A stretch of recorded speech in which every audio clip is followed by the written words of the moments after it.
All right, but okay, now here's the results for the actual test. You've completed the Levinson Self-Report Psychopathy Scale. It measures 2 scales. Scores range from 1, which is low, to 5, which is high. Your score from primary psychopathy, for me, is calculated as 2.2. For Cristine, it's calculated as 2. So I'm less of a psychopath. Woo!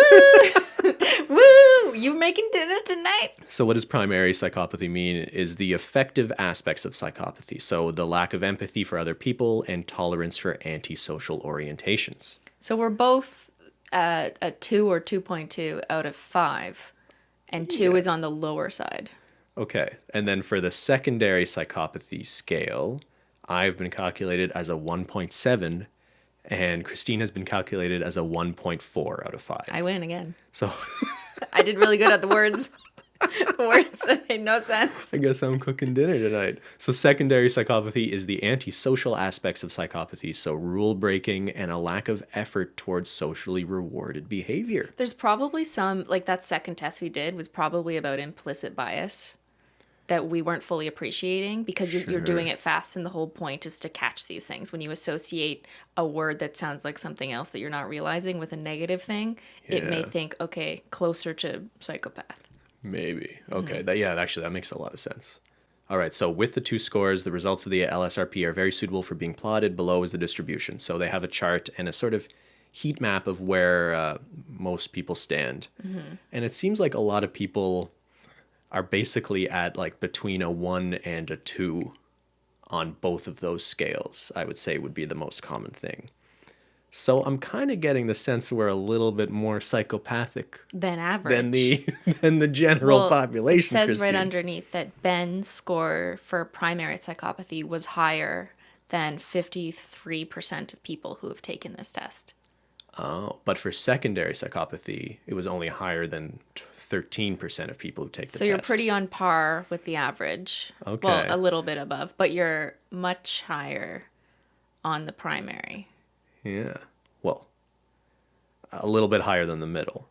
Yes, sorry. So for you, you're at 45% for primary psychopathy. So you are less psycho than the average person.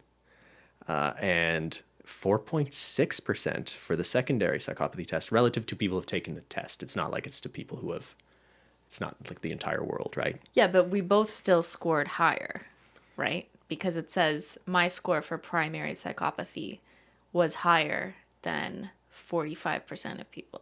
Well, that means 55% of people who took it. No, you're I less wish that psycho. they would have said this in a better way, like actually plotted us on the map or something. I think this makes sense. You're right. They don't actually like plot you on their heat map, but so I'm less psycho You're less than the psycho average than me. person who took this test, and Ben is more. What do you want, a cookie or something? Actually, I'd like you to make me dinner. I believe that was the arrangement. We can rewind to the beginning of this I think podcast. that was the arrangement. Okay, I will make you dinner tonight. That's very sweet of you. And I won't do anything crazy.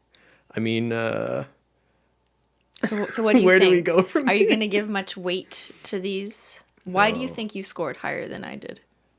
I'm not sure. Did I? I was the one taking like harder decisions, like completely disagree with that. I'm not sure, Cristine. Maybe it's because you think that there's gray area and more things, so you're less likely to make a hard decision.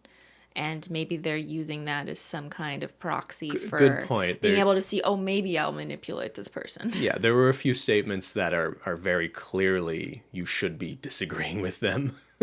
And I maybe only disagreed with them and not strongly disagreed with them because I... You should have taken a firmer stance. You're right, I do. Should have been a better person.